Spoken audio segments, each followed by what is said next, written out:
ICC চূড়ান্তভাবে পুনর্মূল্যায়ন করে আবার তাদের নতুন সূচি প্রকাশ করেছে।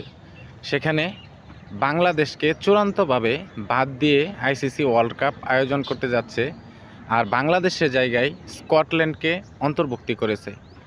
আর এই ধরনের কাজটা আপনার মূল্যবোধকে, আপনার বিবেকে কীরকম মনে হয়?